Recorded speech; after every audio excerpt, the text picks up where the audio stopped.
पूर्वी सिंहभूम जिला कांग्रेस कमेटी के महासचिव सुरेश मुखी ने कहा कि वे कोई भी जांच कराने को तैयार हैं। वे मीडिया से बातचीत कर रहे थे।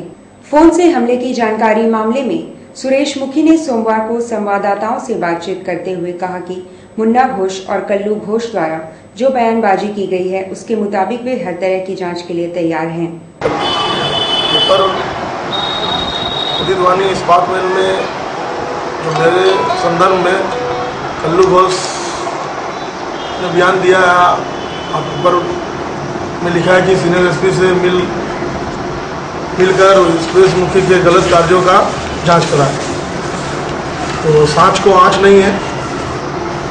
कल्लू घोष खुद प्रशासन और सीनियर एसपी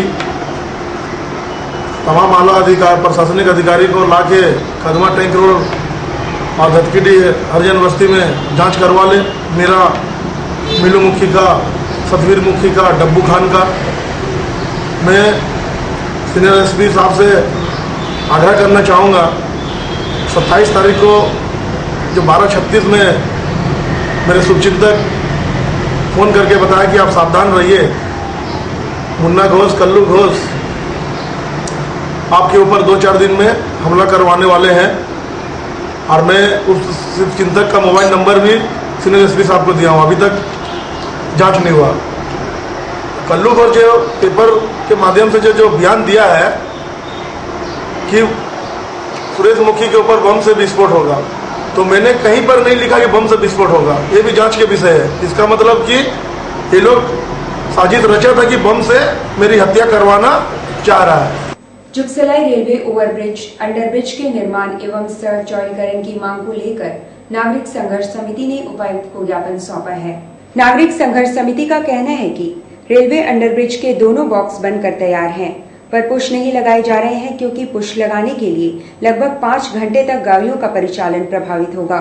उनका नेतृत्व सरदार शैलेंद्र सिंह कर रहे थे। रेलवे ने विभागीय काम शुरू है और उसी में उन्होंने 2 बॉक्स जो है वो बना भी दिए। 45 दिन हो गए हैं।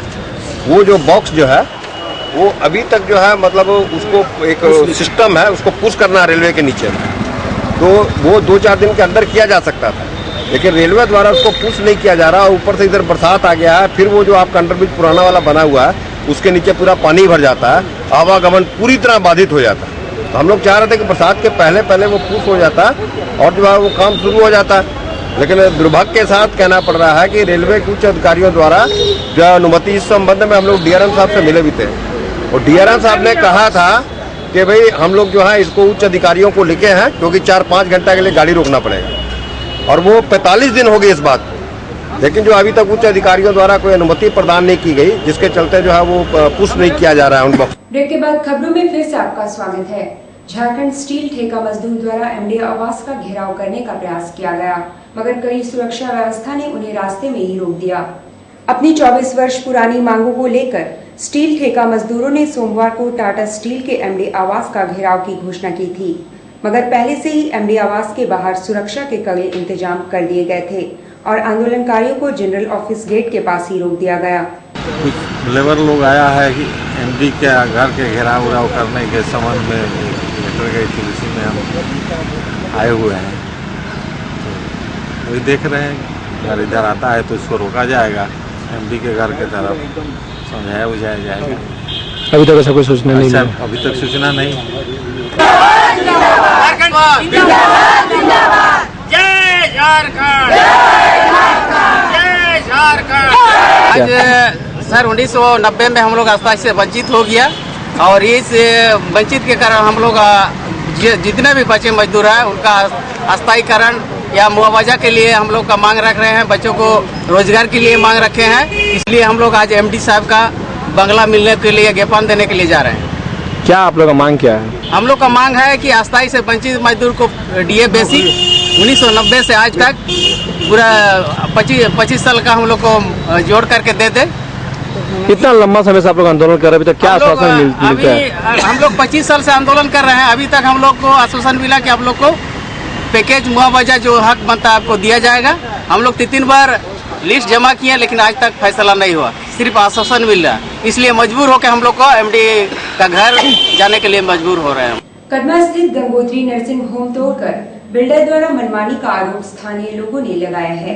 उपायुक्त कार्यालय में शिकायत करने पहुंचे कदमा गंगोत्री नर्सिंग होम के आसपास रहने वालों ने बिल्डर पर मनमाने ढंग से निर्माण की शिकायत की है।